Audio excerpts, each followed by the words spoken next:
Halo, selamat malam teman-teman Pita Tosca. Perkenalkan, nama saya Anissa Farida Istiqomah. Saya salah satu pengurus dari komunitas Pita Tosca Indonesia. Buat teman-teman yang hadir di live chat hari ini kita akan bahas tentang penanganan radiotiroablasi untuk gangguan tiroid. Kira-kira apa aja sih terapi kira-kira apa itu terapi ablasi atau terapi radiotiroablasi ini, dan apakah terapi ini aman untuk dilakukan, dan apakah apa saja penyakit tiroid yang bisa diobati dengan terapi ini. Nah, kali ini kita kedatangan narasumbernya oleh Dr. Alvita Dewi. Beliau adalah dokter spesialis kedokteran nuklir di Rumah Sakit Cipto Mangunkusumo Jakarta. Beliau praktiknya setiap hari Senin sampai Jumat dengan perjanjian. Kita mulai invite ya Dokter Alvitanya. Oh ya teman-teman, acara kali ini diselenggarakan dengan acara live chat Instagram kita PT Merck Tbk dan PT Saras Subur Abadi yang produknya adalah Fufeng Ejiajiang untuk meningkatkan stamina dan daya tahan tubuh. Terima kasih Dokter Alvita sudah datang. Selamat malam Mbak Anissa dan Selamat selamat malam Dokter malam Alvita. para Selamat pejuang malam. tiroid Pemirsa. Apa Iya kabarnya? dokter. Apa kabar dokter? Kalau dokter apa Sehat, kabar? puji Tuhan, alhamdulillah ya, juga semua untuk para petir sekiranya kita semua dalam keadaan baik, tetap semangat dan maju untuk meraih kesembuhan. Baik dokter, betul sekali. Nah, mungkin dalam kondisi yang saat ini yang tidak mudah ya dok, di tengah-tengah pandemi yang semakin heboh, semakin ganas ini, apalagi dengan kasus yang semakin tinggi dan semua orang hampir banyak yang sakit gitu ya dok. Semoga semuanya Iya, tetap sehat selalu. amin, Nah amin, dok, amin. kita akan langsung mulai saja materinya. Ya, Nah, baik. baik teman, baik silahkan dokter. Ya, baik. Saya mengucapkan terima kasih dulu untuk Pita Tosca sebelumnya atas kesempatan yang diberikan, juga untuk Mbak Astri, juga Mbak Anissa yang akan memandu acara ini dalam 1 jam ke depan. Dan saya secara pribadi juga sangat mengapresiasi ya dengan adanya Pita Tosca ini. Ya, jadi punya komunitas ya, termasuk pasien-pasien saya juga banyak yang bergabung nih. Mungkin ada yang join nih di IG Live pada malam hari ini. Ya, jadi merupakan forum yang sangat baik ya untuk memberikan edukasi dan juga untuk memberikan semangat moral ya. Jadi tidak merasa sendirian. Jadi saya mewakili teman-teman klinisi, dokter-dokter juga mengucapkan terima kasih untuk Pita Tosca. Nah, pada malam hari ini saya diberikan tema tentang pemutakhiran ya dan manajemen radiotiroablasi pada gangguan tiroid. Ini kalau mau dijelaskan bisa berjam-jam nih Mbak Anissa. Sedangkan Iya waktu betul yang dokter. waktu yang diberikan hanya beberapa menit ya. Jadi mungkin nanti saya Iya, akan berikan secara garis besar ya. Nanti kalau mau spesifik nanti bisa di sesi tanya jawab ya. Nah, kita akan iya, mulai ya. Nah, seperti Bapak Ibu ketahui bahwa gangguan di kelenjar tiroid itu terbagi secara garis besar menjadi dua ya. Jadi adanya kelainan fungsional dan adanya kelainan struktural. Nah, kalau fungsional sendiri bisa dalam bentuk kelainan hipertiroid atau peningkatan kadar hormon tiroid dan hipotiroid sebaliknya. Jadi rendahnya kadar hormon tiroid. Nah, biasanya dua penyakit itu didasarkan pada penyebabnya atau imun disease ya. Kalau mungkin ini sudah juga pernah didengar oleh para sahabat petir, saya hanya mengulang ya, kalau misalnya hipertiroid itu banyak muncul sebagai Graves disease, sedangkan kalau hipotiroid itu sebagai Hashimoto disease. Nah, untuk kelainan struktural sendiri ya bisa dalam bentuk pembesaran kelenjar tiroid, kemudian dengan adanya nodul atau benjolan. Nah, tidak semua nodul ya atau benjolan di tiroid itu merupakan satu benjolan yang ganas atau yang orang khawatirkan sebagai kanker ya. Justru 70% dari nodul di tiroid itu merupakan nodul tiroid yang jinak Mbak Anissa ya. Jadi kalau ada Iya. pasien-pasien yang mungkin merasakan ada nodul nih, benjolan yang ikut bergerak saat menelan, jangan takut, malah harus periksa ke dokter untuk memastikan bahwa semua baik-baik saja, ya. Dan apabila kita temukan adanya nodul yang ganas, kita manajemen cepat, karena dengan ditangani secara cepat dan tepat, angka keberhasilannya akan semakin tinggi, ya. Nah, untuk radiotiroablasi sendiri, di sini banyak bermanfaat untuk kasus-kasus hipertiroid grave, ya, dan nodul-nodul tiroid yang fungsional, ya, atau yang disebut adenomatoksik, ya, kemudian struma nodosa, struma multinodosa yang Iya. hiperfungsional, ya. Jadi kalau diberikan jodium Iya. radioaktif dia akan menangkap tingginya, definisinya seperti itu. Nah, sebenarnya pengobatan ini bukan pengobatan yang baru, semua udah pada tahu nih, ya. Jadi ketemu obat Iya. jodium radioaktif ini bahkan tahun 1895, bayangkan, satu abad yang lalu. Hmm. Meskipun Iya. baru digunakan secara pengobatan itu tahun 1941, ya. Kebetulan pasiennya waktu itu adalah pasien hipertiroid dan akhirnya pada waktu diperiksa lebih lanjut ternyata punya CA tiroid juga, ya. Ternyata setelah Hmm. diberikan Iya. radioaktif responnya sangat amat baik. Nah, dari situ mulai tersebar nih pengobatannya di seluruh dunia dan akhirnya dipakai, ya, dipakai sebagai pengobatan, ya, adjuvan, ya. Jadi Mm-mm. untuk pasien-pasien pasca menjalani operasi pengangkatan kelenjar tiroid, ya. Jadi digunakan sebagai pengobatan ablasi dan pengobatan adjuvan. Nah, dulu itu paradigmanya kita pokoknya kalau habis operasi ya udah kita kasih ablasi. Pokoknya bersihkan aja. Nah, sekarang ini di guideline American Tarot Association yang terbaru, ya. Jadi ketika para petir ini, ya, terutama yang terdiagnosis kanker tiroid menjalani operasi, selesai menjalani operasi, biasanya akan menjalani whole body scan, ya. Nah, kemudian akan menjalani pemeriksaan laboratorium seperti tiroglobulin, antitiroglobulin, dan biasa disertai dengan TSHS. Nah, kemudian dokter, ya, dokter spesialis akan mengkategorikan, ya, Bapak Ibu berdasarkan yang namanya stratifikasi resiko, ya. Nah, kalau dulu, ya, pokoknya dikasih aja. Nah, sekarang enggak. Jadi kita kategorikan Hmm. berdasarkan stratifikasi resiko, ya, menurut apa? Menurut guideline American Thyroid Association. Jadi mereka membagi 3 macam, yaitu stratifikasi resiko rendah atau low risk, stratifikasi resiko intermediate atau sedang, dan stratifikasi resiko tinggi. Nah, tujuannya apa dibagi-bagi seperti itu?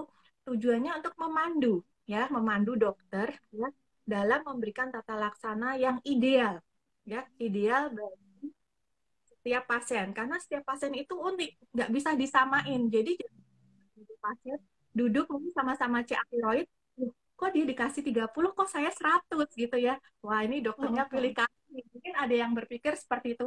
Atau ada yang, wah, saya maunya 30 aja supaya saya tidak perlu dirawat, saya bisa pulang. Nah, tentu saja tidak seperti itu, ya. Jadi dalam penentuan kita punya panduan, ya. Nah, stratifikasi resiko rendah, ya, waktu kata 2009, jadi ini kan guideline-nya dinamis, perbaharui secara terus-menerus.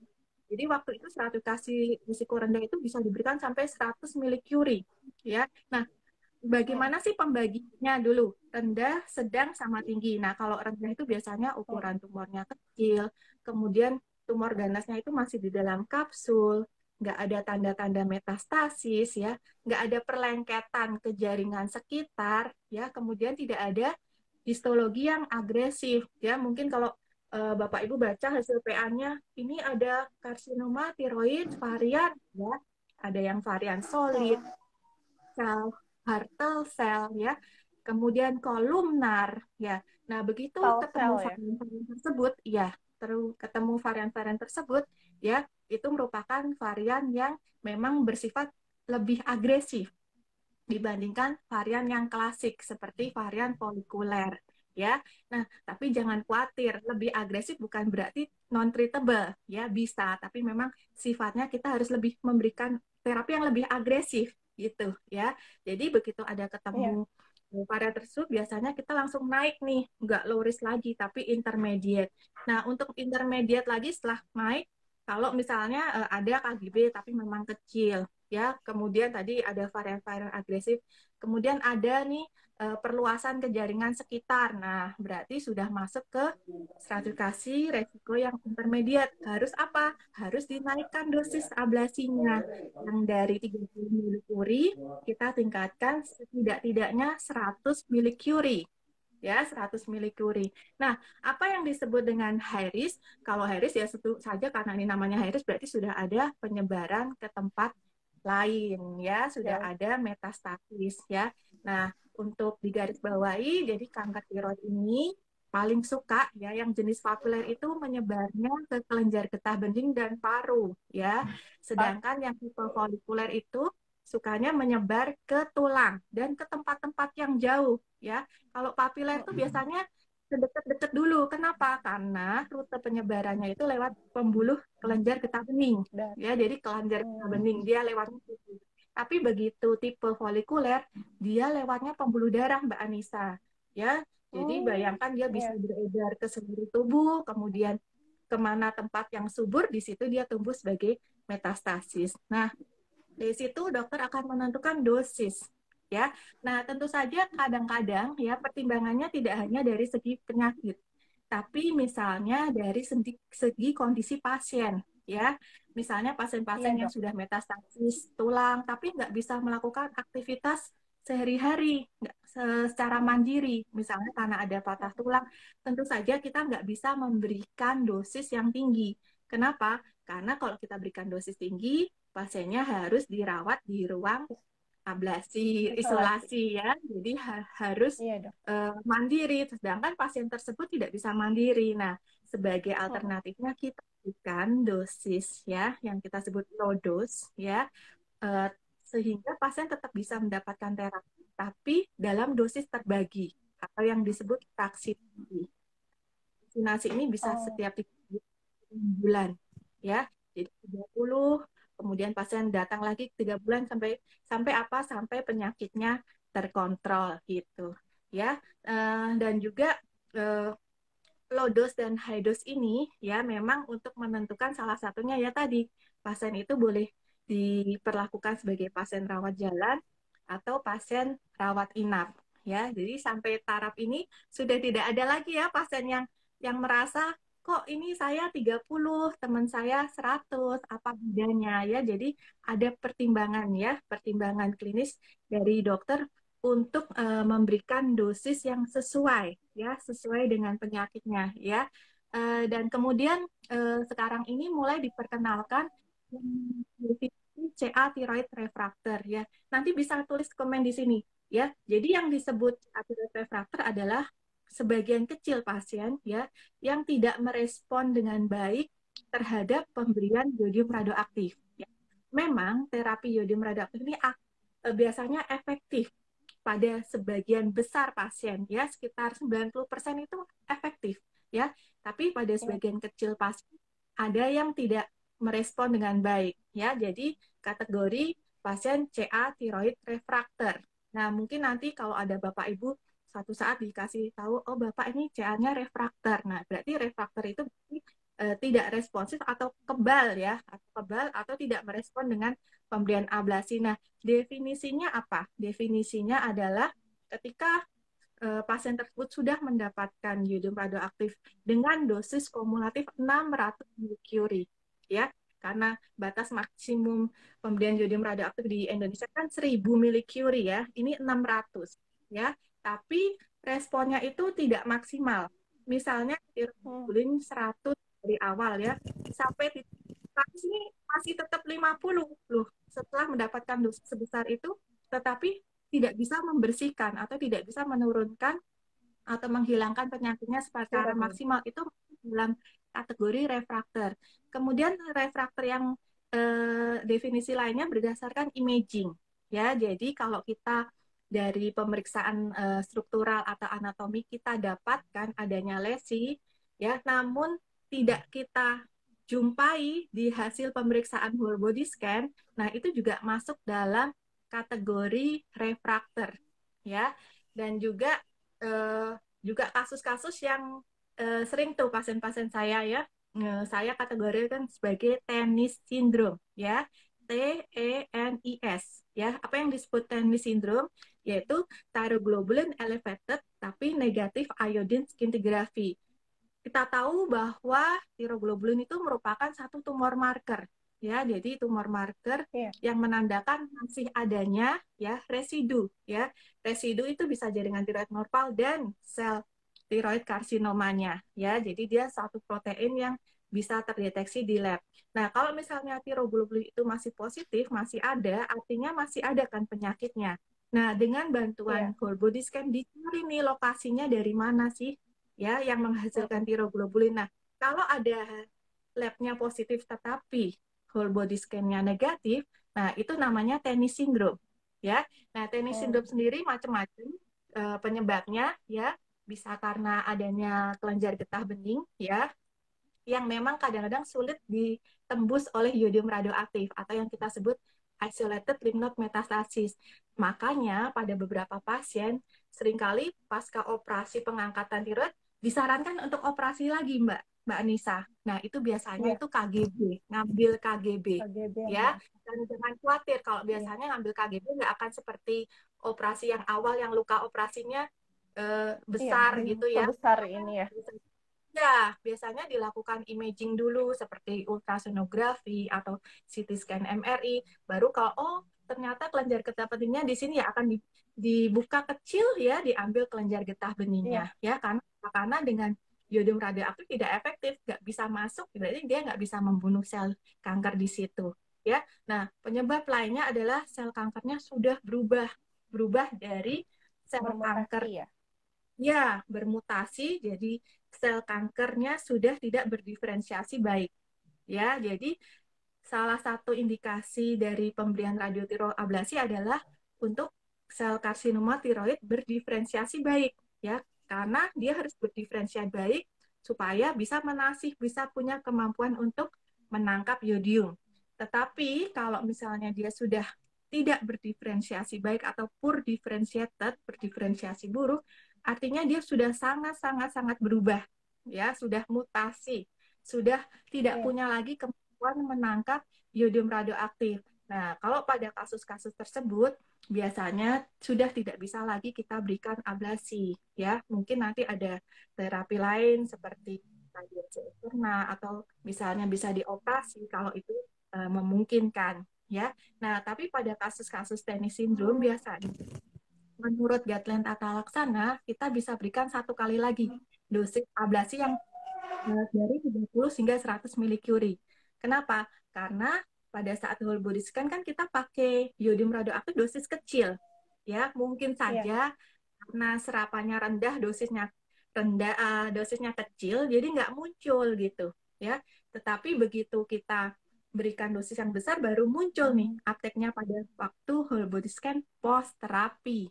Nah, kalau post terapinya muncul, nah, ini syukur alhamdulillah, berarti masih ada nih sifat diferensiasi baiknya. Jadi ablasi masih bisa efektif ya. Tetapi waktu dikasih dosis ablasi yang tinggi masih tetap tidak bisa menangkap, artinya sudah harus berpikir untuk alternatif terapi lain. Nah, tadi kita dari awal berbicara tentang CA thyroid refractor. Nah, kenapa Iya, kita Dok. sekarang ini menggolongkan pasien-pasien perlu menggolongkan pasien-pasien dalam dalam kategori tersebut karena begitu pasien tersebut dikategorikan ya sebagai CA thyroid refractor artinya sudah harus mendapat terapi tambahan ya. Jadi di titik itu ya harus ada terapi tambahan entah itu mungkin radiasi eksterna ya pada lesi-lesi yang mungkin nggak menangkap yodium radioaktif karena mungkin aja nih kalau kita punya 10 lesi ada yang masih nangkep, ada yang tidak nangkep, Mbak. Nah, yang tidak nangkep itu Ya. biasanya kalau misalnya masih memungkinkan kita lakukan radiasi eksterna maupun operasi kalau sifatnya lokal. Lah kalau Iya. banyak dok lesinya bagaimana? Ya berarti kan kita perlu terapi yang namanya terapi sistemik ya. Nah terapi sistemik ini sekarang di Indonesia ya, syukur alhamdulillah kita juga punya satu obat ya yang saat merupakan agen ya multi kinase tirosin inhibitor ya, semacam obat targeted terapi, ya. Dan Iya, ini sudah masuk dalam guideline tata laksana kanker ya secara mendunia. Dan juga mohon bantuan juga untuk sahabat-sahabat petir ya. Saya selaku perwakilan dari Perhimpunan Kedokteran Nuklir di Fornas iya dok. sedang mengajukan obat ini supaya nanti obat ini bisa tertanggung oleh JKN ya, oleh BPJS, karena memang jujur ini obat sangat amat mahal ya, Sangat mahal. puluhan ya, puluhan juta. Makanya kalau memang obat ini bisa tertanggung, sangat amat membantu ya untuk Iya para dok. pasien. Sudah waktunya untuk mendapat terapi tambahan ya. Jadi lewat forum ini saya juga mohon doanya ya. Kita semua sedang berjuang, tidak hanya dari Perhimpunan Nuklir, tapi dari Perhimpunan Bedah Onkologi pun sedang berusaha untuk mengajukan obat ini ya. Karena kalau begitu tidak responsif dengan yodium radioaktif, sebenarnya senjata kita sebenarnya minimal ya. Mau dikasih apa lagi Iya, ya? Apalagi iya, sih metastasisnya sudah sangat luas gitu ya. Jadi memang iya, obat ini sangat amat efektif juga ya. Jadi dan apabila diberikan dalam periode waktu tertentu, mungkin tadinya pasien yang inoperable atau tidak bisa dioperasi jadi bisa dioperasi misalnya ya. Atau mungkin iya dok. pasien-pasien menunggu ternyata kita berikan ablasi kembali dan bisa merespon. Jadi efeknya sinergis. Yang ablasi bekerja di lesi-lesi yang masih bisa menangkap yodium, si obat multikinase tirosin inhibitor ini bekerja pada lesi-lesi yang memang tidak efektif dengan yodium radioaktif. Jadi efeknya ini semakin sinergis dan uh, semoga ya obat ini bisa tercover di Fornas sehingga bisa dinikmati oleh para pasien kanker. Nah mungkin itu saja. Juga ini yang sering jadi antusias saya. Jadi saya juga ingin menitik beratkan untuk persiapan ablasi ya. Jadi Iya dok. persiapan ablasi sangat amat menentukan efektivitas dari terapi yodium radioaktif ya. Makanya Iya. pasien-pasien yang akan menjalani ablasi harus menghentikan obat-obat ya, suplemen yang mengandung yodium Iya ya. dia. Nah, untuk obat hormon tiroid mungkin bervariasi ya. Ada kok yang di sana kok 2 minggu, di sini 3 minggu, di situ 4 minggu. Sebenarnya targetnya itu bukan waktu, tapi targetnya adalah Tapi kadar TS. TSH. Iya, kadar TSHS. Setidak-tidaknya atau minimal itu lebih dari 10 kali range normal. Ya, itu kita bisa Iya. terima, enggak? Kita bisa terima, oke, Oh, bisa berikan. Ya. Nah, tetapi masing-masing orang ini berbeda-beda. Ada yang mencapainya dari 2 minggu, ada yang 3 minggu, bahkan ada yang 4 minggu lebih dari 30. Nah, tentu saja kalau iya. kalau yang sudah eh, pemeriksaan atau terapi kedokteran dokter udah tahu nih pemeriksaannya itu terjadwal ya, terjadwal. Iya. Jadi aku menyesuaikan ya, menyesuaikan Mm, akhirnya ya kita range yang agak panjang supaya memastikan ya 3 minggu. sampai nanti singkat kemudian pada saat hari H ternyata belum tercapai nih kadar target TSH-nya padahal Iya. obatnya udah ada gitu ya. Nah, Mm, jadi itulah tujuannya kita menghentikan obat hormon supaya apa? Supaya nanti diberikan obat yodium radioaktif, dia akan ditangkap dengan baik. Ya, sel-selnya kalau sudah kenyang dengan obat hormon, suplemen, maka diberikan yodium, maka tidak akan bagus penangkapannya karena sama-sama jadinya yodium ini yodium radioaktif. Nah, bayangkan sel tubuh kita ini sudah terbiasa familiar sama yodium makanan, yodium obat, iya. dikasih yodium asing, pasti kalau Iya. suruh saingan menang menang yang yodium yodium yang biasa kita makan gitu ya. Jadi itu yang harus Iya. diperhatikan. Kemudian diet rendah yodium. Ini sering banget nih pasien-pasien saya juga salah satunya mengeluh makan apa gitu ya. Ini banyak banget nih listnya. Nah, kebetulan Iya. saya punya pasien dokter gizi ya, pasien CATR juga ya. Jadi kita menyusun nih diet yodium ya. Iya. Jadi sebenarnya prinsipnya itu bukan tentang yodium, tapi diet rendah yodium. Batas. yang namanya pantang itu nggak boleh sama sekali, ya, sama Iya, sekali nggak boleh. Tapi namanya diet rendah artinya kita meminimalkan, ya, adanya kandungan yodium dalam makanan atau minuman kita, ya, karena sebenarnya nih Mbak Anissa, yodium ini hampir iya dok, ada nih, hampir ada di semua makanan, cuman di kadarnya semua aja makanan. yang kadarnya kecil sampai kadarnya tinggi seperti Tinggi. seafood dan makanan laut, ya. Nah, itu tinggi sekali, Iya, ya. Makanya kalau udah tinggi sekali itu tidak boleh dikonsumsi, ya. Nah, sekarang iya. pertanyaannya, saya makan apa? Nah, ini seringkali pasien saya datang dalam keadaan lemas karena dia bilang saya bingung mau makan apa. Kurang Ada ya makan. pengalaman beneran, ada yang dia Karena, selama 3 hari cuma makan ubi rebus. Nah, itu salah ya ampun, sangat, karena ubi rebus hanya mengandung apa? Karbohidrat, ya. Sedangkan kita karbohidrat. juga Kurang gizi ya dok jadinya. jadinya malnutrisi, ya. Karena apa? Mm-mm. Lebih mau makan apa. Nah, sebenarnya apa sih yang boleh dikonsumsi? Nasi boleh, pasta, ya, daging merah boleh, ya, unggas boleh, Iya, kacang-kacang, sayuran, buah-buahan itu boleh, madu juga boleh, ya. Ya, jadi kalau mau aman sih, yang sehat itu jus boleh, lah, jus iya, sayur, ya. Kalau yang dibatasin apa?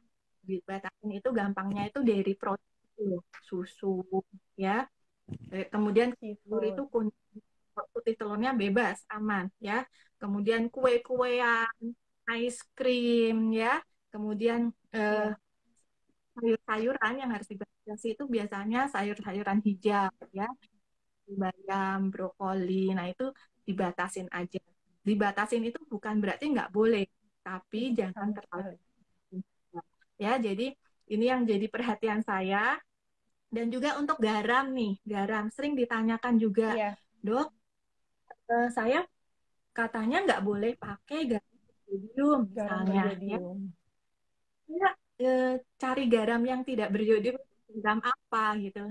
Karena kita tahu memang program nasional kita adalah untuk garamnya difortifikasi dengan Garam eh, berjodium. nah, tapi kita bisa dapatkan beberapa garam yang rendah, ya, kandungan jodiumnya seperti Morton, ya, Himalaya. Ada kok pasien-pasien saya lebih pinter nih dapetinnya, ya. Ada juga yang namanya garam Iya, krosok, tapi susah iya, nyarinya garam katanya. krosak. Benar-benar yang pasar tradisional, ya. Dan mungkin nanti Iya. mungkin dari sahabat petir ada mungkin terinspirasi bikin resep nih Mbak Anissa. Resep, Oh ya. iya, Iya, jadi saya juga punya beberapa pasien yang hobi masak. Nanti dia tunjukkan, ini dok, ini menu yang diet rendah yodium. Nah, mungkin nanti bisa dibukukan sehingga para sahabat petir juga bisa memasak sendiri di rumah menu-menu yang rendah yodium sehingga eh, pemeriksaan atau terapi dia tidak malnutrisi, ya. Gara-gara dibatasin iya, yodiumnya malah apa-apa itu juga tidak boleh, ya.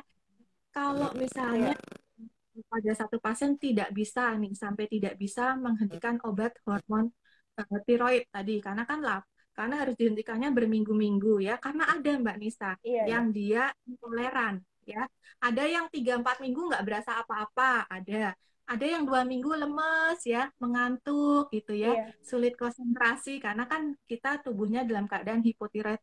Lalu bagaimana, apakah iya, pasien tersebut nggak bisa kita berikan pemeriksaan atau terapi? Masih ada alternatifnya, ya. Jadi kita berikan rekombinan TSH, jadi hormon TSH iya, sintesis. Jadi semacam ditipu tubuhnya diberikan sebagai suntikan 2 hari berturut-turut, lalu diberikan obat yodium radioaktif untuk dilakukan diagnostik maupun terapi. Tetapi, ya, tetapi sayangnya obat ini sangat belum bisa. mahal, ya, Mahal. sangat mahal, ya, Dan sangat mahal dan tidak tertanggung oleh BPJS, BPJS. ya.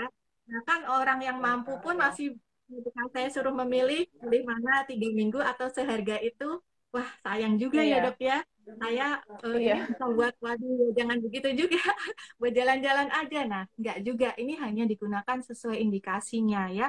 Ada pasien-pasien yang iya, memerlukan, pasien-pasien yang intoleran, ya, intoleran dengan hipotiroid. Memang kemudian pada pasien-pasien, memang kalau hipotiroid itu keluhannya sebenarnya banyak. ya, terutama tidak Iya, bisa betul. konsentrasi, mengantuk, bayangkan orang yang lagi bekerja atau sekolah dengan keluhan Iya, tersebut pasti memang ada efeknya, ada dampaknya ya.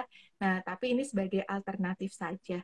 Mungkin itu yang saya bisa sampaikan, Mbak Nisa. Mungkin nanti lebih banyak tanya jawab aja ya. Sebenarnya ini luas banget nih iya dok. tentang radiasi.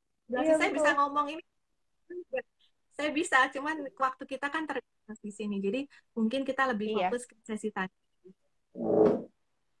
Terima kasih dokter Alvita, ya ampun, penjelasan dari dokter ini benar-benar jelas dari awal sampai akhir. Saya sampai nggak tahu mau nanya apa lagi karena udah dijelasin sama dokter.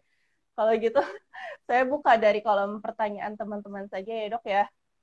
Ya, silahkan. Eh Gini, dok, ini ada pertanyaan dari Mbak Diska, umur 21 Mm-mm. tahun dari Malang katanya. Berapa selang waktu maksimal untuk pasien kanker tiroid setelah operasi tiroidektomi pertama dan kedua, operasi total berarti Mm-mm. ya, dari untuk Mm-mm. ablasi ya dok. Terus dan risiko Mm-mm. dan gejala apa yang akan dialami sebelum operasi tersebut gitu dok. Eh, Iya, Risiko atau gejala apa yang dialami saat resiko ablasi? jalan pasca operasi. Iya, saat ablasi. Oh, Eh, saat operasi. Saat Oh, iya. operasi. Iya. Nah, ini dari Malang ya, Mbak. Seluruh Indonesia banyak Iya, banget nih ya, Mbak. Oke, betul saya akan dok, coba. followersnya makin banyak. Oh, luar biasa. Nah, untuk lama atau jangka waktu ideal ya pasca pasien Iya, menjalani operasi tiroidektomi atau near total tiroidektomi itu biasanya 4 sampai 6 minggu. Ya, 4 sampai 6 minggu iya, itu ada untuk menunggu ya, menunggu luka operasi itu benar-benar kering ya. Kemudian iya, untuk menunggu tiroglobulin dalam darah itu turun dalam tingkat nadir ya. Jadi waktu kita awal-awal operasi, tiroglobulinnya masih ada nih yang beredar di dalam tubuh. Jadi jangan sampai nanti waktu pemeriksaan seakan-akan masih ada, padahal itu sisa yang memang akan terwash out dengan sendirinya. Ya, jadi biasanya 4 dan 6 minggu itu memang secara teoretikal. Tapi secara praktikalnya untuk diagnostik dan terapi mungkin yang di rumah sudah pada ketawa-ketawa. Wah, jangan 1 bulan kita tuh nunggu ablasi, nunggu ablasi, iya, nunggu jadwal whole scan, nunggu jadwal terapi itu bisa berbulan-bulan gitu kan. Ya nggak apa-apa iya. karena nanti Antrian yang di rumah sakit ya dok ya? betul betul dan ini bukan cuma di negara Indonesia, ini boleh dicek di Google. Di Jepang pun tuh juga ngantri Mbak Nisa ya. Jadi Oh tadinya iya, awalnya yang bulan, sekarang sekitar 3 bulanan ya. Jadi memang iya, kenapa terjadi di negara-negara ya di hampir di seluruh dunia ya, terutama yang rumah sakit pemerintah ya, karena kan kuotanya terbatas ya. Karena biasanya iya dok. rumah sakit pemerintah cover oleh National Insurance ya. Nah biasanya memang karena senternya ini terbatas, tapi pasiennya trennya itu semakin ke sini semakin banyak gitu ya. Jadi harus mengantri bahkan di luar negeri pun. Kalau misalnya, wah, aku baru dapat jadwal ablasi, aku body scan beberapa bulan, nggak apa-apa. Nanti biasanya dokter akan meminta Bapak Ibu untuk mengkonsumsi obat hormonnya dulu, ya, atau Iya, yang disebut tiroxin, ya, ada beberapa merek, iya, ya. Obat hormon ini punya 2 fungsi. Pertama adalah fungsi substitut. Biar gondok kita udah diangkat, udah diangkat, artinya kan sudah tidak ada produksi hormon tiroid. Padahal hormon tiroid itu sangat diperlukan oleh tubuh. Makanya digantikan dengan obat yang berisi hormon jadi, ya, supaya iya, metabolisme tubuh kita tetap normal. Dan fungsi kedua, ini khususnya untuk pasien CA tiroid adalah fungsi supresi. Ya, jadi untuk menekan sel kankernya, ya. Jadi diberikannya itu sedikit ya, lebih tinggi dari kebutuhan tubuh. Ya, saya ulang lagi, diberikannya sedikit lebih tinggi dari kebutuhan tubuh, maka ada lab, ada bintangnya tuh TSS-nya dibikin rendah iya, karena dibikin tidak idealnya untuk satu tujuan untuk menekan sel kankernya sambil menunggu jadwal ablasi. Nah, nanti setelah ablasi pun selesai, masih dilanjutkan lagi terapi supresinya, ya ditekan lagi TSH-nya sampai kapan, dok? Apakah seumur hidup saya supresi? Enggak, sampai nanti terbukti bahwa pasien tersebut sudah bebas dari penyakit. Ya, jadi kalau udah nggak ada penyakitnya, apa yang perlu disupres, apa yang perlu ditekan kan nggak ada. Baru nanti Iya dosis dok. etilon dan levotiroksinya diturunkan secara bertahap gitu. Ya. Nah, tadi pertanyaannya efek pasca ablasi ya, atau yang Iya, mungkin efek pertanyaannya efek samping. samping kali ya. Efek samping Iya, ya. efek Nah, samping. efek sampingnya ada yang bersifat akut ya. Akut itu segera muncul ya, muncul langsung, dan efek yang kronik ya. Nah, efek akut biasanya paling banyak nih pasien-pasien merasakan mual ya, pertama kan puasa, biasanya kan dipuasakan. Kedua udah punya nih gangguan lambung sebelumnya gitu. Karena apa? Karena di puasa bikin nuklir itu pada Mbak Nisa takut, apalagi pertama-pertama. Nah, kalau kita lagi dalam keadaan takut, ya stres, itu biasanya asam lambung makin Nah, naik. Ya, makanya saya naik. bilang untuk pasien-pasien sebelum mau menjalani scan dan terapi ya, ini ditenangkan dulu lambungnya, yang punya riwayat lambung harus berobat ke dokter penyakit Hmm, dalam ya, supaya nanti jangan iya, sampai nanti ketika menjalani whole body scan maupun terapi lambungnya semakin terganggu gitu ya. Jarang sama sama jarang yang sampai muntah ya. Biasanya kalau muntah itu karena kan kita minta pasiennya untuk banyak minum jangan ya. sampai. Bayangkan orang lagi mual diminta banyak minum ya. Alhasil Iya, adalah muntah gitu ya. Nah, memang iya, kita sarankan pasca minum obatnya, kalau bisa beberapa jam itu jangan muntah karena iya. belum Sayang. terserap sempurna, takutnya udah dikeluarkan ya.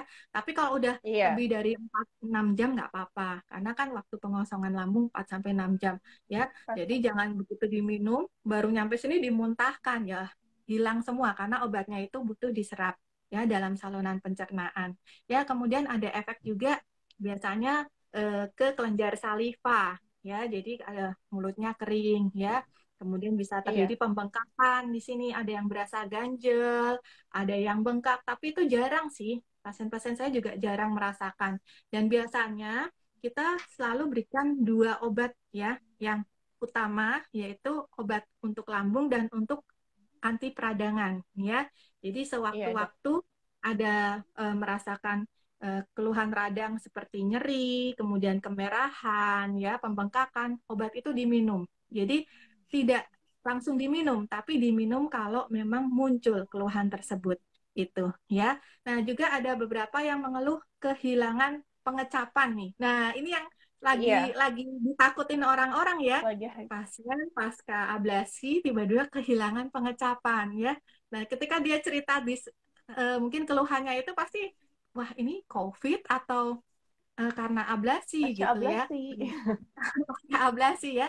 Nah, salah satunya kalau pasca ablasi mungkin bisa terjadi, tapi biasanya temporer ya.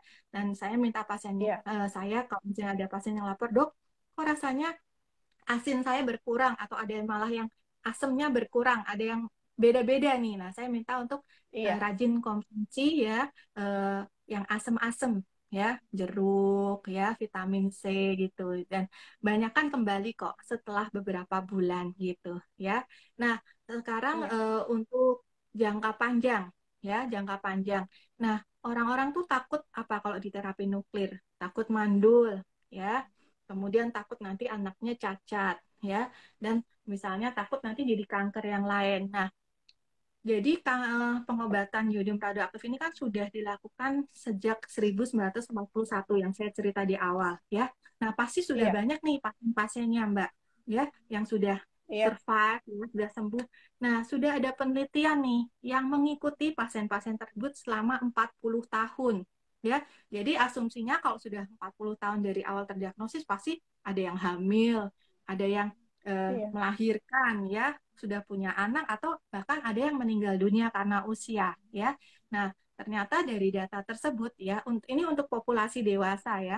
Untuk populasi dewasa ternyata di eh, populasi yang dapat radiasi sama non radiasi kan kita bandingkan nih ya. Ternyata sama-sama ada yang mengalami keguguran. Ternyata ada yang sama-sama ada yang kanker kedua, tapi jumlahnya tidak berbeda bermakna. Ya, misalnya dari 1.000 orang di sini 10, di sini 9. Ya, nah itu kan tidak berbeda bermakna. Artinya apa? Artinya radiasi tidak punya efek ya. Jadi studi tidak berhasil Iya, membuktikan efek-efek tersebut ya. Tapi secara teoretikal semakin tinggi jumlah dosis radiasi yang kita terima, maka resiko ya, baru resiko iya, itu akan semakin meningkat ya.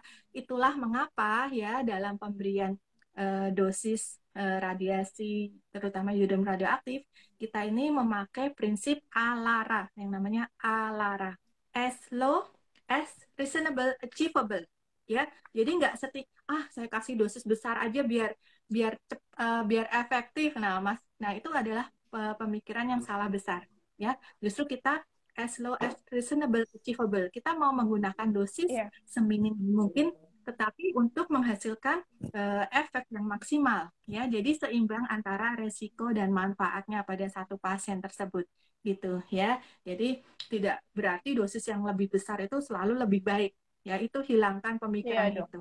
Ya, pasti iya. dokter juga punya pertimbangan untuk pemberian dosis ya. Mungkin itu saja yang bisa saya jawab. Semoga jelas ya Mbak Diska. Nah, kita akan lanjut ke pertanyaan selanjutnya, Dok. Sambil menunggu, saya mau menjelaskan bahwa acara live chat Instagram Peta Tosca ini didukung oleh PT BTBK dan PT Sara Subur Abadi. PT Sara Subur Abadi dengan produknya Sufang Egiaojiang untuk meningkatkan stamina dan daya tahan tubuh. Nah, Dok, tadi kan kita dari awal bahas tentang kanker tiroid ya, Dok. Nah, gimana dengan hipertiroid? Kondisi hipertiroid seperti apa yang bisa diablasi nih, dok?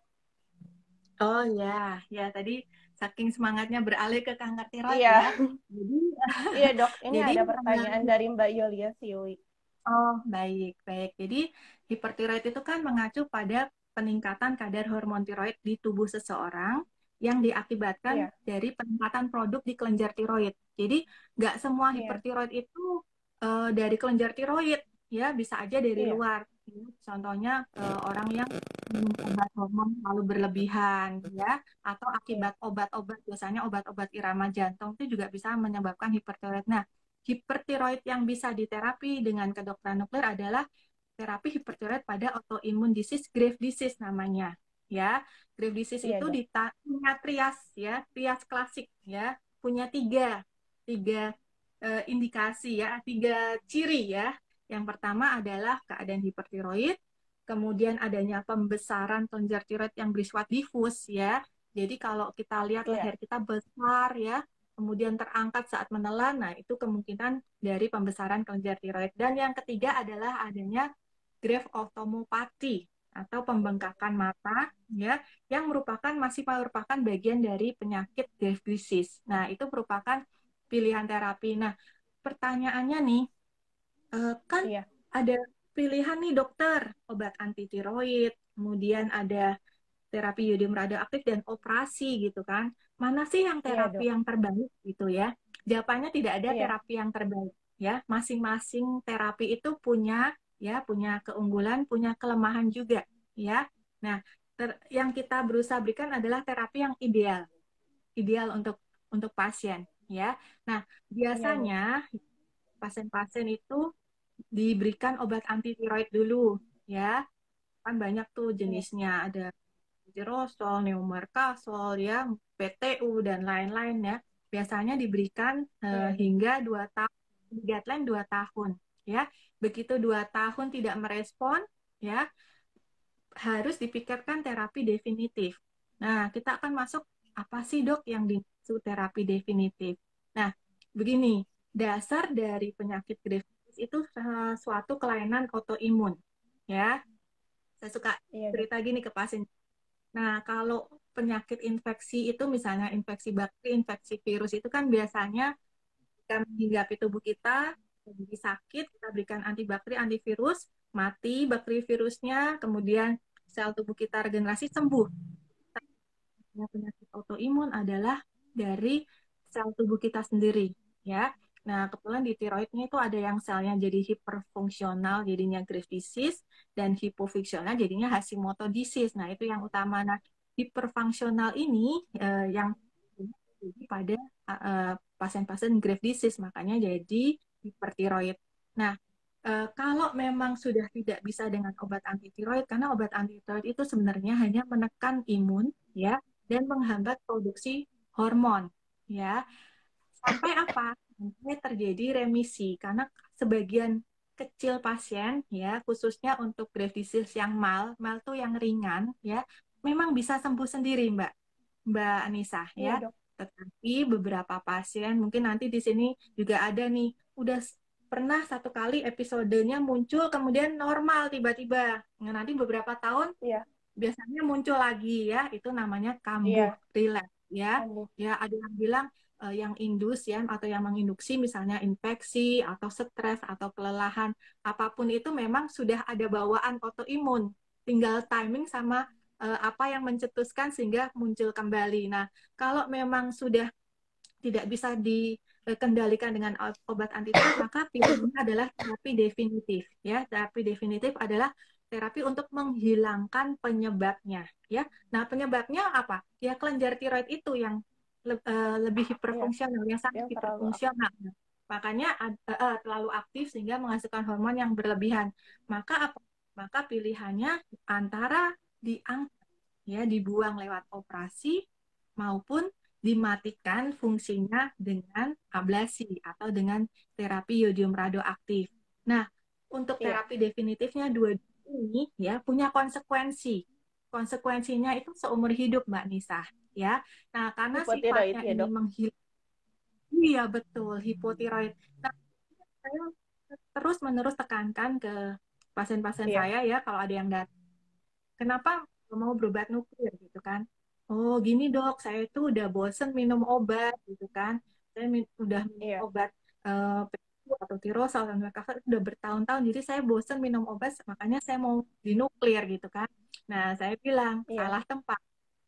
salah tempat ya, karena definisi kesembuhan yang kita bisa bantu untuk pasien-pasien yang mendapatkan terapi nuklir itu bukan kriteria tidak akan kembali minum obat. Tidak minum obat.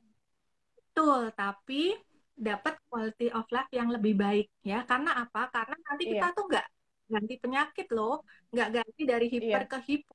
Itu nanti eh, sel tubuh sel tiroidnya dirusak kan jadi hipo. Nanti dikasih obat Iya. suplemen normal. Jadi bukan Iya. hiper ke hipo, tapi hiper ke eutiroid, ke hormon Iya. Ke eh, normal. normal yang sesuai dengan kebutuhan kita, ya, yang diperlukan untuk tubuh Iya. kita yang diberikan, ya. Jadi jangan pernah berpikir saya ganti penyakit, tidak, ya. Tetapi apa yang manfaat, ya, manfaat pasca terapi iodium radioaktif, dan tapi saya harus tetap minum obat seumur hidup nih, seumur hidup, ya. Iya. Manfaatnya adalah hidup kita bisa normal dengan metabolisme yang normal. Bayangkan nih, saya membayangkan aja sedih loh untuk pasien-pasien hipertiroid, berdebar, ya, gemeter, sulit tidur, berkeringat, menulis pun nggak bisa baik, konsentrasi sulit, Iya dok. ya. Dan emosional Iya. nih, yang ngerasa nggak di sini, dia pengen nangis sendiri, ya, nggak ada apa-apa nih, ya, feeling blue, ya, swing mood gitu, ya, bahkan Sering. beberapa kecil jatuhnya ke keadaan depresi. Nah, bagaimana hidupnya bisa berkualitas, punya kualitas hidup, ya, jangankan kualitas hidup emosionalnya kita, ya, bayangkan kalau misalnya suami atau istri, hubungan suami dan istri ke anak, ya, yang ibu-ibu jadi marah-marah, dan yang bersekolah prestasinya menurun, ya, yang di tempat Iya dok. pekerjaan juga akibatnya dampaknya juga akan berefek ke prestasi kerjanya, dan itu sangat amat mengganggu. Nah, ini adalah alternatif, ya, alternatif dari obat anti tiroid, ya. Tentu saja ada pilihan lainnya, tadi operasi, ya. Nah, kapan kita pilih operasi atau terapi iodium radioaktif, ya? Nah, pada Iya. kasus-kasus yang gede banget nih, ya, struma atau goiter pembesarnya, lebih baik kita Iya. operasi, ya, karena kita angkat nih, Operasi. ya. Kalau kalau dengan terapi iodin itu sifatnya itu mengecilkan, bukan menghilangkan, Iya. ya. Kemudian kalau kedua, kalau misalnya di pembesaran itu ada nodul-nodul yang ada kecurigaan ganas, atau memang sudah terbukti Iya. ganas. Nah, dengan Iya. operasi. Karena kanker tiroid ini juga bisa terjadi pada pasien-pasien hipertiroid, ya. Jadi makanya kalau ada orang Gitu. ketemu nodul, ya, ketemu benjolan, biasanya kita mau pastikan dulu nih, di biopsi dulu atau di biopsi dulu untuk memastikan itu bukan nodul yang ganas, baru kita berikan terapi yodium radioaktif. Ya, jadi biasanya, nah ini untuk di RSM sendiri biasanya penanganan tiroid itu multidisiplin, ya. Jadi Iya. biasanya ditangani oleh berbagai dokter ahli spesialis sesuai dengan kompetensi. Baik dokter, terima kasih penjelasannya Mbak Yulia Siwi. Jadi untuk pertanyaan apakah bisa hilang benjolannya, tadi dokter Alvita sudah jelaskan benjolan tidak dapat hilang ya dok ya. Jadi harus operasi terlebih dahulu baru menggunakan terapi ablasi selanjutnya kalau memang diperlukan. Nah dok, pertanyaan selanjutnya, usia berapa sih dok pasien dapat menerima terapi ablasi ini? Soalnya ada juga pasien anak di bawah 17 tahun tapi menderita kanker tiroid diagnosis kanker tiroid papiler gitu dari hasil operasi. Tapi penanganan selanjutnya apakah dengan ablasi juga ataukah hanya operasi saja gitu dok? Oh ya, tadi saya ingin menambahkan ada yang terlewat. Jadi ada juga nodul-nodul yang fungsional. Itu tadi yang Oh, fungsional. adenomatoksik, ya. Struma multinodosa toksik itu bisa diterapi dengan Oh, bisa yodium radioaktif. Bisa ya, tapi sifatnya mengecilkan ya, sudah mematikan mengecilkan. fungsinya sehingga tidak menyebabkan keadaan hipertiroid ya. Tetapi kalau misalnya eh, sudah ada tanda-tanda keganasan di nodul tersebut, ya, nah better dilakukan operasi. Nah, pertanyaan selanjutnya adalah adakah batasan umur, ya, batasan umur Iya. pemberian terapi yodium radioaktif ini, ya. Jadi American Thyroid Association itu juga mengeluarkan guideline khusus untuk anak-anak. Ya, kebetulan kemarin Iya. ada pertemuan yang khusus membahas tata laksana kanker tiroid pada anak-anak ya. Jadi kanker tiroid ini juga bisa loh terjadi pada anak-anak ya. Saya punya pasien termuda itu usia 8 tahun ya. Nah, pada kasus kanker tiroid tersebut biasanya tadi masuk lagi dalam stratifikasi resiko, tapi stratifikasi resikonya itu berbeda sama orang dewasa ya. Ada Iya. perbedaan ya. Dan nanti kita nilai dia apakah butuh ablasi atau tidak berdasarkan stratifikasi resiko khusus yang didesain untuk anak-anak ya. Kenapa sih kok nggak disamain dok antara anak-anak dan orang dewasa? Nah, karena pada prinsipnya anak-anak itu adalah populasi yang sensitif radiasi ya.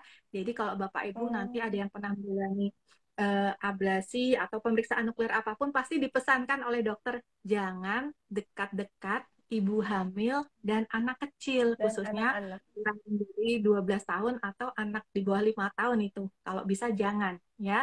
Dan untuk Iya. hariannya bervariasi tergantung jenis radioaktif yang digunakan. Karena anak-anak itu populasi yang sensitif radiasi dan masa hidupnya itu panjang Masih dibandingkan panjang. ya dengan orang dewasa ya. Jadi dikhawatirkan di kemudian hari ya terjadinya secondary malignancy atau kanker kedua. Nah, ini bisa tercetus itu gara-gara apa? Gara-gara ya kasus-kasus kecelakaan nuklir ya. Kan ada tuh Chernobyl ya, Fukushima ya. Nah, ternyata pada kejadian itu yang korbannya adalah anak-anak, di kemudian hari itu ditemukan nodul tiroid gitu. Ya, banyak terjadi kanker. Nah, makanya karena itu anak-anak itu sensitif radiasi. Nah, pada anak-anak tersebut justru ketika diberikan terapi nuklir itu harus benar-benar bersih, habis ya. Supaya apa? Kalau sudah ada kalau sudah dipastikan habis atau bersih kan nggak akan bisa tumbuh lagi, nggak akan bisa Iya. mutasi lagi sel-sel kankernya Iya. ya. Nah, makanya kita adjust dosisnya yang ideal itu dari banyak faktor ya. Juga nanti dosisnya per kilogram berat badan juga nggak seperti dosis orang dewasa. Kalau orang dewasa kan beda ya luas permukaan tubuh dan berat badannya ya. Jadi ini juga bisa diberikan pada kasus kanker tiroid pada anak ya. Nah, demikian juga untuk anak-anak. Nah, kalau anak-anak ini masih perdebatan nih untuk anak-anak hipertiroid ya. Ada yang Iya. bilang nanti aja kalau udah mendekati dewasa muda ya, sudah sekitar di atas 20-an gitu kan. Ya, tapi itu sekali lagi banyak pertimbangannya ya. Nanti harus konsultasi ke dokter ya. Kalau misalnya dia sudah bertahun-tahun minum obat atau mungkin alergi terhadap obat-obatan atau terjadi hepatitis pasca minum obat-obatan kan mau nggak mau ya lanjut ke terapi definitif. Nah justru kalau pada anak-anak hipertiroid itu banyak kan menganjurkannya operasi aja gitu, operasi diangkat ya, diangkat karena relatif tidak ada kekhawatiran di kemudian hari kalau misalnya dengan operasi. Tetapi ada yang memilih juga karena paradigma sekarang pasiennya adalah bukan dokter yang memilih ya terapi apa, Iya. tetapi dokter menjelaskan pilihan modalitas terapi, keunggulan, kekurangannya apa, dan pasiennya yang memilih sekarang ini. Kenapa? Karena ini kan badannya pasien sendiri, bukan dokternya yang nantinya akan merasakan atau akan hidup dengan konsekuensi yang akibat satu pengobatan ya. Jadi kita berikan opsi kepada pasien gitu. Baik dokter, karena waktunya sudah mau habis, saya satu pertanyaan lagi ya dok ya. Iya, Ini pertanyaannya masih nyambung nih dok, dari iya. Mbak Sylvia Septiani. Katanya berapa Mm-mm. kali maksimal bisa dilakukan ablasi dan apa efek sampingnya? Ini nyambung sama Mm-mm. pertanyaan dari, bentar, Boleh dari Mbak Tere, didefinisikan nggak dokter. ini ablasi kanker atau untuk Ablasi hipertiroid ya? kanker, ablasi Kanker. kanker. Nah, dokter, Ya. apa risikonya bila total dosis ablasi yang diterima sudah Mm-mm. melampaui 1000 milikurit? Jadi pertanyaan dari Mbak Mm-mm. Sylvia itu kan sudah diterangkan di awal ya dok ya, 1000 milikurit gitu Iya, ya dok. Nah, kira-kira iya. kalau sudah melampaui 100 Mm-mm. milikurit itu apa sih dok Mm-mm. risikonya untuk tubuh gitu? Mm-mm. Ya, baik. Nah, tadi dosis berapa kali ablasi ya? Sebenarnya bukan berapa Iya, kali, berarti dosis kumulatif ya dari bukan berapa kalinya karena satu kali ada yang 30, ada yang 100, ya bahkan 150 hingga 200 pun ada ya. Jadi bukan berapa iya kalinya, dok. tapi dosis kumulatifnya ya. Nah, sekarang kita beralih ke pertanyaan Ibu Tere. Kalau udah 1000 Iya. bagaimana? Nah, tadi biasanya kan tadi di awal saya juga udah jelaskan kalau udah 600 aja itu udah masuk kategori refraktor gitu kan. Jadi Iya. sudah mulai ada tambahan terapi lainnya ya. Jadi kalau Iya. memang sudah sampai 1000 biasanya prognosisnya atau kemungkinan kesembuhannya biasanya memang lebih rendah gitu ya. Karena biasanya kankernya sudah menyebar luas dan lain-lain. Nah, kalau di luar negeri ya, saya kan pernah ke beberapa center di luar negeri ya, ada yang sampai 1,5 milicurie juga ya. Jadi Iya dok. 1.500, maaf 1,5 curie bukan milicurie ya. 1.500 pun ada ya. Cuman pada beberapa pasien yang dapat dosis yang tinggi itu beberapa pasien mengalami leukemi, Mbak. Ya, kanker darah Oleh karena kami. begitu tingginya ya. Makanya biasanya kita makanya tadi pentingnya persiapan juga tadi dari awal saya jelaskan persiapan terapi itu juga penting ya karena menentukan penangkapan dari yodium radioaktif yang pada akhirnya juga menentukan efektivitas terapi gitu ya. Baik. Baik dokter, terima kasih penjelasannya. Jadi untuk Mbak Sylvia dan Mbak Tere sudah terjawab jelas ya bahwa di atas 1000 milikuris itu ada risiko untuk leukemia walaupun 600 milikuris saja sudah dianggap refraktor ya dok ya. Iya. Nah dok, kalau untuk kanker tiroid yang refraktor itu atau yang bermutasi yang sudah tidak berdiferensiasi baik, apakah tetap diobati dari sisi kedokteran nuklir atau menggunakan spesialis lain gitu dok? Jadi Iya. multidisiplin dengan spesialis lain. Iya. Jawabannya tergantung ya. Jadi pada tahap Hmm, 600 milikur itu kita lihat dari hasil whole body scan-nya masih ada nggak sih lesi yang menangkap yodium radioaktif gitu ya. iya. Kalau masih ada berarti masih ada peran ya terapi kedokteran nuklir ablasi di situ ya. Cuman Iya. yang nggak nangkep-nangkep ini ya baru kita ditangani oleh multidisiplin lain, bisa misalnya radiasi Hmm, eksternal, kemudian operasi yang tadi saya jelaskan, kemudian tadi pengobatan sistemik ya dengan target terapi ya. Jadi itu adalah tambahan terapi ya. Tetapi kalau pada saat ditentukan refraktor tidak ada tangkapan sama sekali, ya sudah berubah, sudah didiferensiasi, tentu saja tidak ada lagi peran kedokteran nuklir di situ, ya. Jadi tergantung dari masih ada atau tidaknya penangkapan yodium radioaktif pada lokasi tersebut. Baik, dokter, terima kasih atas penjelasannya.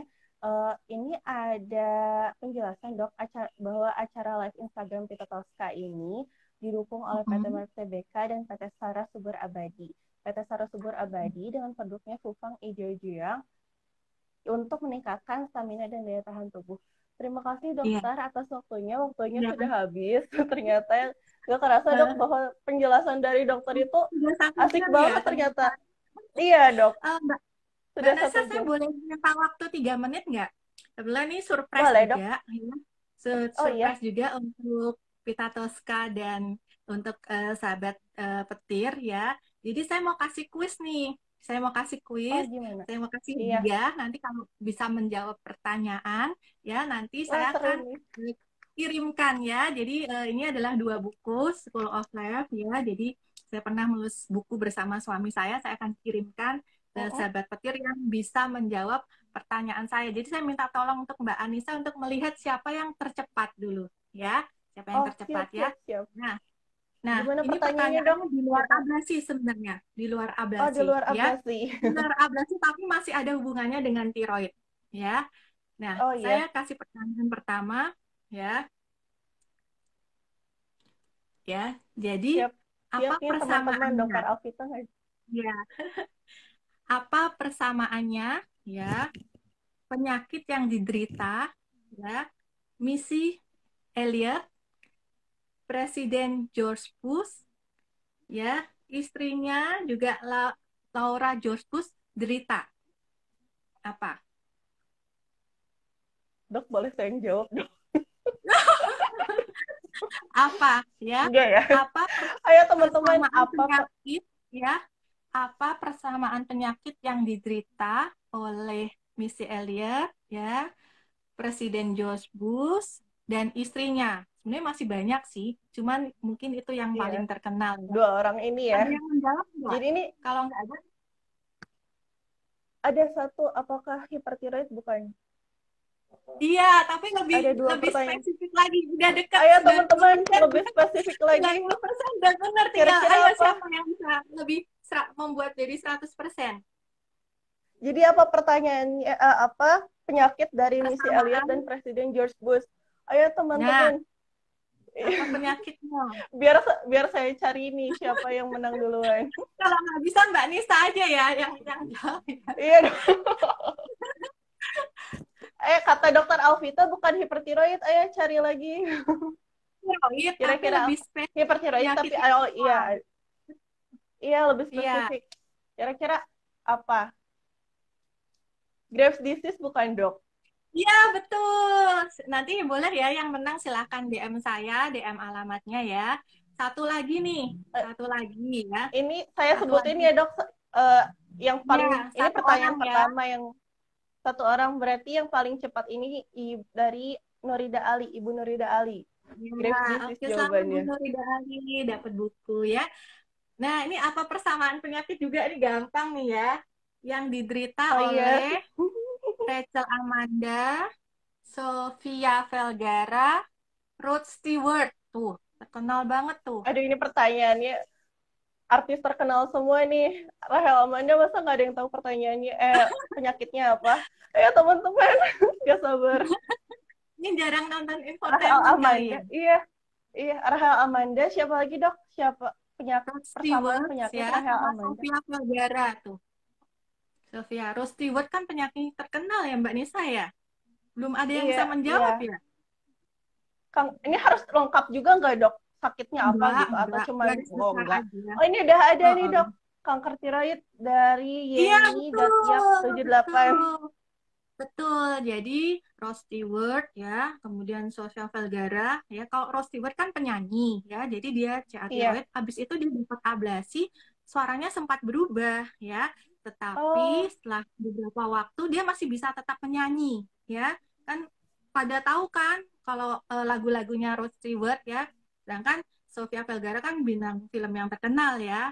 Nah, iya dok. satu lagi tapi nggak ada hadiahnya. Mungkin nanti Fufang yang bisa ngasih.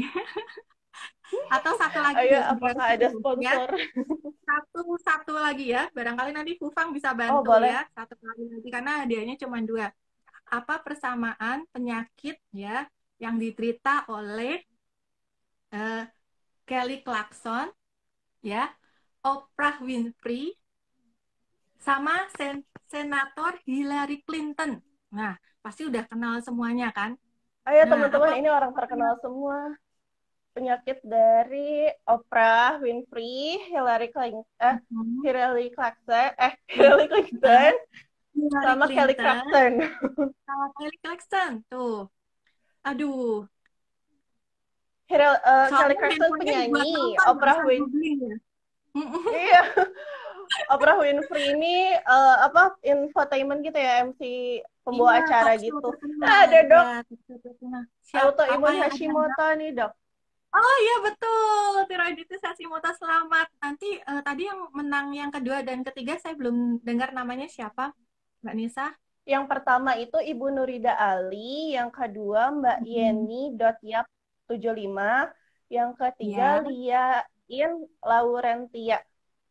ya, baik. Nanti di DM ya alamatnya ke Instagram saya dan saya akan kirimkan buku saya. Nah, kenapa saya menampilkan tokoh-tokoh tadi ya kepada para sahabat petir ya. Jadi kita itu nggak tahu loh penyakit di balik para tokoh-tokoh dan aktor aktis tersebut di atas. Yang kita kenal itu adalah prestasinya, karyanya, kemudian dampak hidupnya ini buat orang lain gitu ya. Jadi jangan jadikan ya, terutama ini untuk para petir ya. Jadi kondisi tubuh kita ini menjadi satu halangan ya untuk meraih kesuksesan, Prestasi. kebahagiaan. Justru itu tantangan tantangan kita ya, tantangan kita. Nah, saya punya satu quote ya.